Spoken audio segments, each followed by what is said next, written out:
Yes, thank you for the introduction. So, yeah, I will speak about functional programming, butterflies, and maybe Nazi. I'm not really sure. So, welcome, and congratulations for your new position at Side Effect Studio, this really famous game creation studio. Let's see what will be your first task at Side Effect Studio. We already have this script at Side Effect Studio, which draws this amazing Mickey Mouse head. So it begins with a set color to say, OK, we will draw this in red. Then I will draw a circle of radius 50 to make the left ear, move on the right to draw the right ear in the same way. And for the head, we have a bigger circle. So now, your first task, pretty easy. Change the color of the right ear to blue. OK, so let's look at the code. We have a command. So I will just add set color blue just after right ear, seems reasonable. And voila, I'm done. No? What? Oh, yeah, it's not good. The head is blue. We don't want that. And obviously, on these little scripts, it is obvious we have a bug. But in an actual code base, you don't work on 10 lines, but on thousands or maybe millions of lines of code. And when you are working on a feature, you are focusing on this feature, and don't pay too much attention to the rest of your program. That means this kind of bug happen. So we will try to see how to avoid this kind of bugs. But first, let me ask you a question, a simple question. How many input arguments does this circle function take? So what do you think? Yes, 3. Or maybe more than 3. Because you have the radius of the circle. But where do you draw this circle? In what color? In what opacity? It's not in this argument list. So you have input, you have hidden input. You have implicit input and explicit input. OK? We can do the same kind of work on the set color function. And I will ask you, what are the output parameters? We are not using the result of this function. Does it mean this function has no output? No, it has output. It has an output, but it is hidden. It mutates somewhere a variable. OK? It mutates a global variable. And this is a hidden output. OK, so all those hidden parameters are what we call a side effect. You can be a bit more precise than that by saying that if you have hidden input parameter, you have a side cause. And if you have hidden output parameter, you have side effect. But most of the time, we don't care about the distinction, because the consequence of having a bunch of side effects in our code is always the same. Is you have a kind of butterfly effect, meaning that if you change a little line in your code, this can have huge and global repercussions on your whole program. And of course, this leads to a maintenance nightmare. OK, this was the issue. What would be the solution? The solution will be to describe what we want instead of how we want the things to be done. Because for now, what we are doing is saying, OK, take a red pen, move at this position, draw this circle, move a bit on the right, and so on, giving all the details to have your picture. Instead, you can describe what you want. So what do we want? We want a left ear at this position, this color, this size, with this shape. Same thing for the right ear, same thing for the head. And now, if you want to change the color of the right ear, what do you have to do? Just change this red string to blue. And you've killed the butterflies, or at least the butterfly effect. OK. But there is still an issue here, because you don't draw anything with this thing. This is only some data in memory. So somewhere, you have to call a function like draw to actually draw something on the screen. So you need this side effect. But you can see we only have one side effect. Compared to our previous version, we had one side effect per line of code. Here we have only one side effect for our whole picture. And we are touching here the fundamental idea of functional programming. The idea of functional programming is to constrain side effects as much as possible. Or you can put it another way, is to push side effects on the border of your program as much as possible. If you have to remember only one thing from this talk, this is this fundamental idea. Constrain side effects as much as possible, because they can make you really crazy. OK, now we can speak about pure functions. Pure functions are simple functions which have no side effects. So, for example, we can wrap the little script we had before in this little function. The advantage is you can now add some arguments to this function. You can add some x and y arguments to position the picture wherever you want on the screen. And you can notice here, there is no magic. There is no implicitness. All is explicit. You have explicit input, explicit output. This function is pure. OK, so let's see another function now. This is light on function, which determines if we have to switch on the lights in the street, for example, or switch off the lights. So it begins by retrieving the current hours. And if the current hour is less than 7 a.m. or more than 7 p.m., you will return true, meaning you want to switch on the light. So question, is this function pure? So no, it is not pure, because you have a hidden parameter, which is this new date. OK? And how is it a problem? It's a problem to test this function. Can you imagine yourself testing this function? You have to tweak your internal clock computer to make him think that it's 5 in the morning, for example. Yeah, it seems really complicated. Instead, you can do a really simple thing to make this implicit parameter explicit. So you are moving the side effect outside of the function. And now we have a pure function. And this is really trivial to test. We want to see if at 5 in the morning the lights are on. You just have to call your function and test, OK, do I have true or false? And here, this is the most important properties of those pure functions. That is, when you call this a pure function with the same arguments, you will always have the same output, ever, ever, ever, whatever the current time, whatever the weather, whatever your configuration, it's always the same result. OK, so to sum up, pure functions are referentially transparent, meaning that you can call them with the same argument and having the same output always and always. They are easy to test and really easy to reason about. OK, now you have those tools, you can have your next mission, which is to make Mickey move on the right when you click on the right ear and move on the left when you click on the left ear. We will use this architecture, which is based on the state of the application. The idea is to, from the state, be able to derive the view of the application, what we will display on the screen. From the view, being able to raise some events, some actions, and the actions will modify the state. And whenever the state is modified, the view is automatically updated, automatically or not, but the view is updated whenever the state changes. OK, let us take back this amazing Mickey function. So we already have this view function.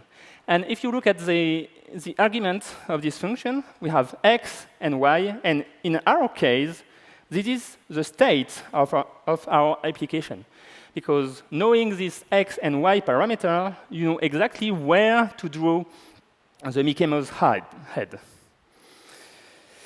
OK, so let's begin writing the actual script. We will give an actual state, an initial state, write this view function. So now we have this arrow on the bottom. And this function returns a representation of what you want to display on the screen. And the words I'm using here are really important. You are not directly drawing on the screen. You are returning the representation of what you want to display on the screen, meaning that this view function is a pure function. It takes the state as an argument and returns some data. Next, we do an initial rendering. And finally, we have to handle the event to make the application advance. OK, this handle event will first compute a new state by taking the old state and decrementing the x field. OK, and it will update the global variable state and finally draw the representation of the state. So you can notice that those two lines here are essentially impure. You are mutating a global variable, and you are drawing something on the screen. So this is impure. You cannot get rid of it because you want your application to move. You want to be able to answer to events. So yeah, you cannot get rid of this impurity. But if you look at the top of the function, we can turn this switch event into a function, into an update function. This update function will look like this. And you just take two arguments and returns a state. So guess what? This function is pure. You are taking arguments and returning data.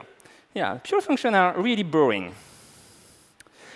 OK, at this point, you might say, OK, Sebastien, it is really interesting, but you know what? I just want to make this little video game. I don't want to bother with this handle event function, this draw function. Actually, you didn't even explain how draw would work. It seems really complicated. You're right. But most of the time, you are not writing your application from scratch. You are using some tools or some language, some framework. And those tools would provide for you this handle event function and this draw function. That means that you, as a developer, only have to provide the update function and the view function. And those functions are pure functions, so really simple functions, easy to test functions. OK, we are missing a part in the architecture, how to trigger events, how to make things actually involve. So on this function, we will add some event triggering. We will say, on click, we will trigger this left ear clicked event. Okay, and same thing for the right ear. So since we are speaking about triggering events, is this function still pure? Yes, it is, because we only added some strings, some data in it. We didn't perform any side effect. We are just returning some data which will be analyzed later. Okay? And now the magic happens in the draw function. So the draw function takes a list of shapes and will draw every shape one by one. Then it will test if the shape has an on-click property. And in this case, it could add an event listener, which will test, is the mouse actually on the shape we are drawing? And in this case, handle the event. And now, I think we have a pretty good overview of this architecture. OK, by the way, this architecture is the Elm architecture. So Elm is a bit overloaded word. It has at least two meanings. The first one is the Elm as an architecture, and it also is a language. It is a pure functional language. What does mean pure functional language? It's a language in which you cannot perform any side effect at all. You cannot perform any mutation. And the only mutation you can perform in Elm are done via this Elm architecture. Okay, so you can use this architecture in Elm, of course, but you have also implementations of this architecture or variations of this architecture in all the major JavaScript framework. Okay, let's take a schematic look at this Elm architecture. At the beginning, you have the initial state. Then, an event will occur, will happen. So with this event and the initial state, you can call the update function. This update function will return a new state, okay? And then a new event will happen, which allows you to compute the next event, and so on, and so on, and so on, okay? So what does it mean? It means that to be able to replay entirely our application, the only thing we need are the initial state and all the events occurring during the application life. That means we can have a time travel debugger for almost free. So this time travel debugger works out of the box in Elm, the language I mentioned before. You can have this working in the other framework, but you need additional install, and you don't have the guarantee that you don't perform side effect inside your code. Because in Elm, you have this guarantee, because you cannot perform arbitrary side effect inside the language. But in JavaScript, by nature, you can perform any side effect you want in the language. So this time travel debugger could not work as well as in Elm in the other framework. Let's now see a little demo of this time travel debugger. So instead of Mickey, I have a Mario application, which can jump, go to the left, and I will show you this time travel debugger. Yeah, excuse me, it's a bit laggy. Stop.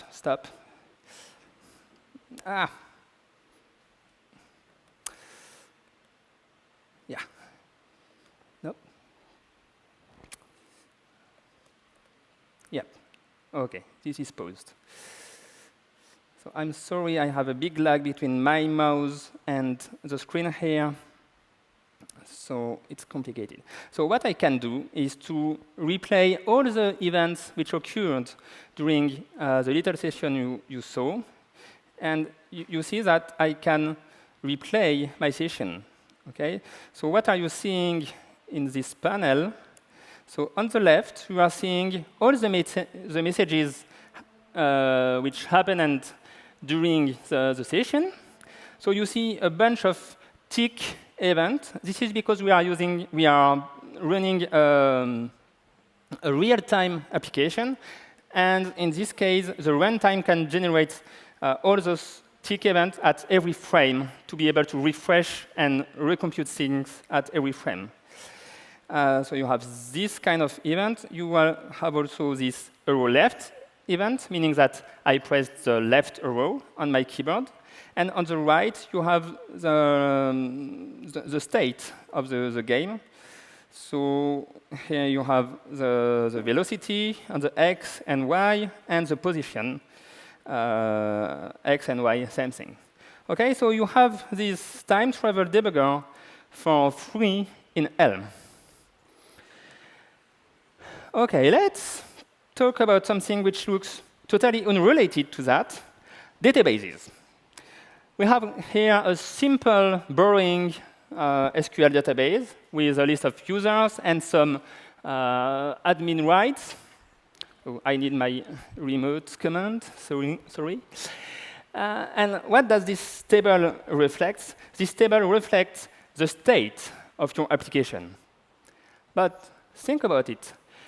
What we have just seen is to have the state, you just have to store the list of all the events which leads to this state. So instead of storing the state of your application, what you can do is just store all the events which happens in your application. For example, maybe you noticed that this name is misspelled this is not Dain, this is Dian. So you could have an event which is, oh, we have renamed the user for with his correct spelling, Dian. OK, but now how my website looks has changed. And for example, what if I want to see how my website, how does the blog post Diane wrote, how does it look at 5:22? Well, I just have to gather all the events up to 5:22, compute the state at this moment, and I can see the state at this moment. And you can see that here it is misspelled because it is before the user renamed to the correct spelling. Then I can take a few more events, and the state at 6:43 is this one with Diane correctly spelled. So this is kind of the same thing as we just seen with the time travel debugger, except it is applied to databases. Okay, you are storing the list of the events and inferring the state from this list of events. OK. Oh, what happened? You've been pruned. Charlie promoted himself as an admin and posted trashy posts about Latzy removed posts he disagreed with. Oh, what can we do to fix that? Do you have idea how can we fix that? How to get back the post he moved, for example? We can get back in time, or just pretend that those 4 last events never happened. We just delete those events, because what Charlie done is just adding some lines in the store. So he didn't actually remove anything. He just added a line, so if you had an attack, you can just remove the malicious event, and you're done. Next use case, you want to adjust how your box title, for example, looks. So you try to take your box, move it a bit to the right. No, it doesn't look good. So I will hit Ctrl-Z to cancel what I've done. How do you perform that? You just add a new event, saying, oh, you know what? Ignore this event.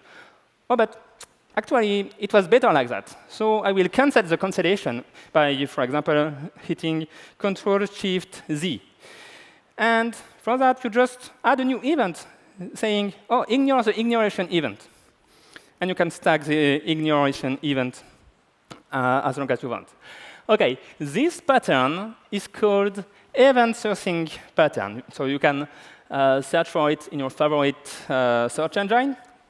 But yeah, the basic idea is to have the list of events instead of having the state of the application. And this approach of database is really kind of functional, because you are really constraining the side effects. Because what is the only side effect happening in this application? The only side effect is we can add new event in the store list. Okay? And you will have one function being responsible to say, OK, I have an event, I have the current state. Do I accept the event, or do I reject the event? So yeah, this is really a functional way to do databases. OK, let's talk a bit about performance. And circle back to this handle event function. Maybe you noticed this is not really efficient, because this draw function redraw the entire screen, even if maybe the Mickey head moved from here to here. So you only have to redraw this little circle here. You don't have to redraw this entire screen. You just have a few pixels to redraw. And this matters because to draw pixels on the screen, you need some hardware interruptions or stuff like that. So this is really long compared to anything you can do in memory. So to optimize this, what you can do is store the previous representation of the view. And instead of redrawing the entire screen, you just compute the diff between the previous view and the new view you just computed. That way, you can only change the pixel you need to change. And this can lead to a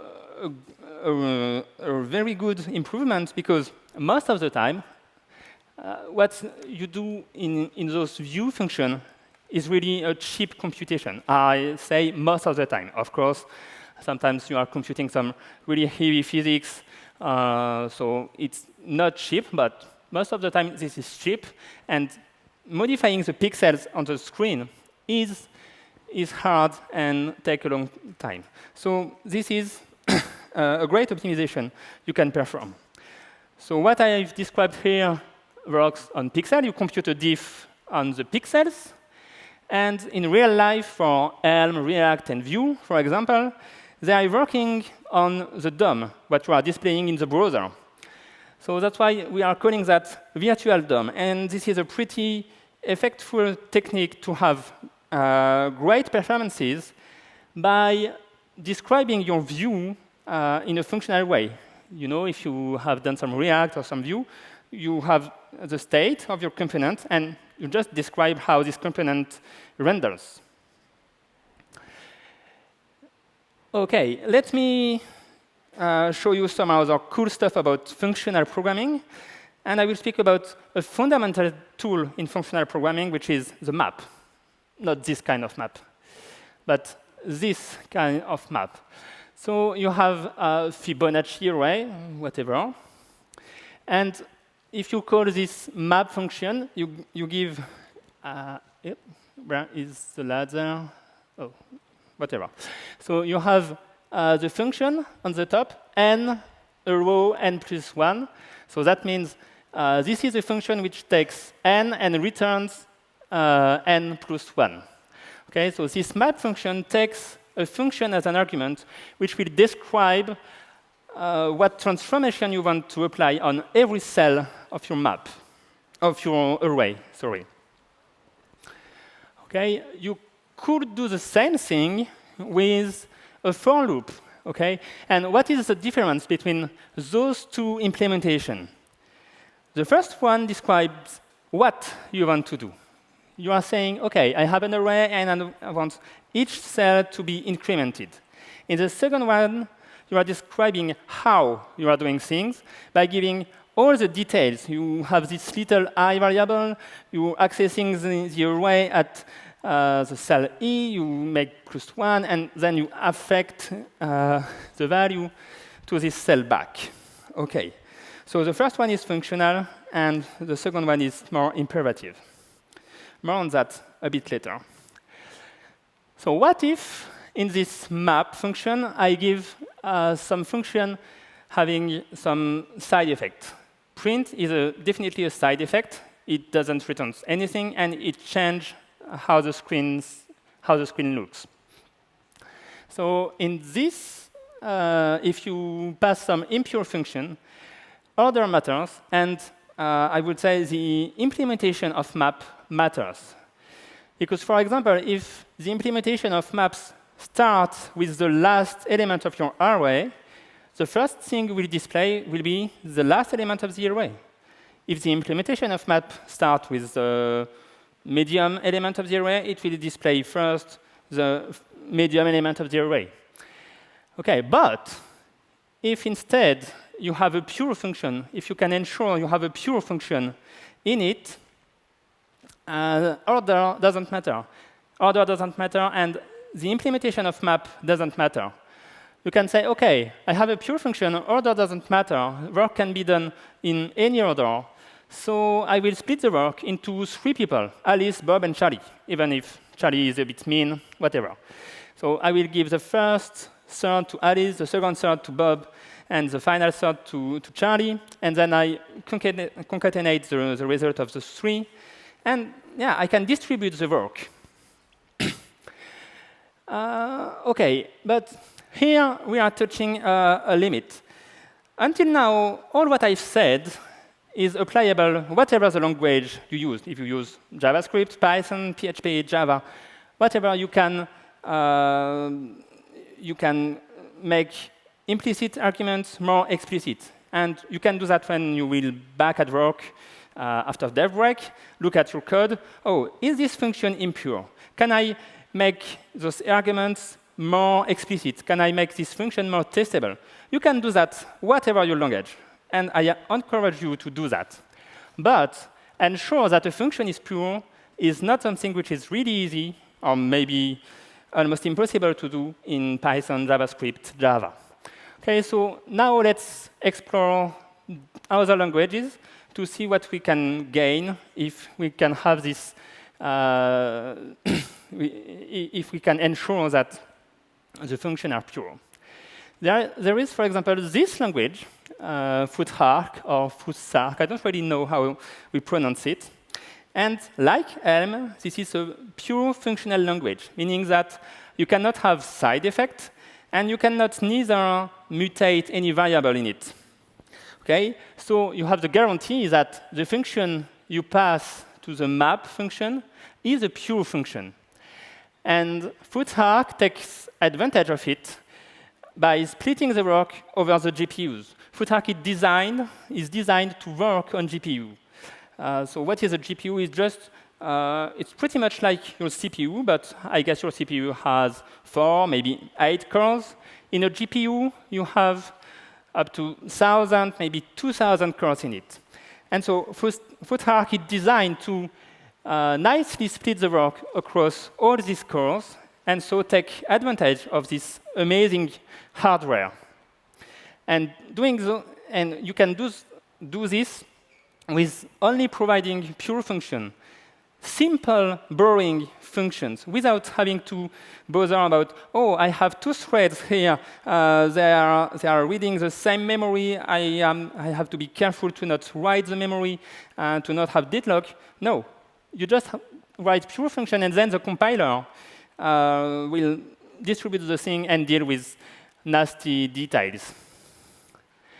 Another occurrence of the map is in Spark, which is not really a language, which is more a set of technology tools.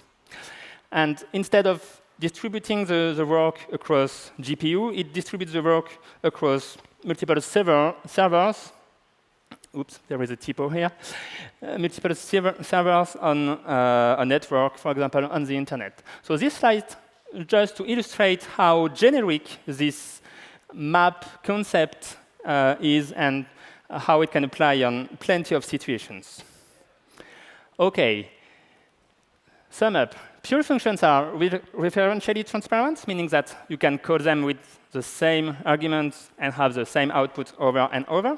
Easy to test, easy to reason on both. And they also are easy to parallelize. OK, let's speak about this map function again. There is an important thing when you are coding this map. This thing is you are creating a new array. So you need to reallocate some memory to store this new array. Most of the time, it doesn't matter. If you are writing a server for internet, for example, the time the request takes to go from the client to the server is way, way longer to any allocation you can make in your server. Most of the time, of course. But sometimes, you do want performance. You do want to be as fast as possible. And in those situations, this allocation is really costly, and you want to get rid of it. So you can transform this map call to this for loop. And so you don't have to reallocate the array, and you are way, way more efficient. But doing that, you are using some mutations. So maybe you are introducing some bugs, because maybe another part of your code thinks that this Fibonacci array will not change, but it is actually changing here. OK, so yeah, you have to deal with this trade-off, efficiency versus bugs. Except if you are using a language like Clean, which can perform what we call efficiency uniqueness analysis. So the idea is to say the compiler will be able to look at the Fibonacci array usage and see, oh, is it used after the map call? No, the memory is not used. So I can safely transform this map function to this efficient for loop. And you do that, and the compiler does that. You don't have to bother with that, and it's totally safe. OK, final sum up. Functional programming without monads. So functional programming is all about avoiding side effects, avoiding and constraining side effects. Pure functions are functions without any side effect. But if you are not performing any side effect, well, your program is useless. You don't send invoice. You don't make wire transfer. You don't earn money. So you need a way to perform the side effect. One of these ways is the Elm architecture. And with this architecture, you can have for free this time travel debugger. There are other ways to perform side effects. For example, in Haskell, they have this IO monad thing. But I'd say I wouldn't speak about monad. So don't speak about that. And finally, writing functional code allows you to focus on your program, on your features, and still be able to optimize when it is needed. And even if you are using functional language, to take advantage of amazing optimizations. OK, I hope you enjoyed your journey at Side Effect Studios. And I'm open to questions.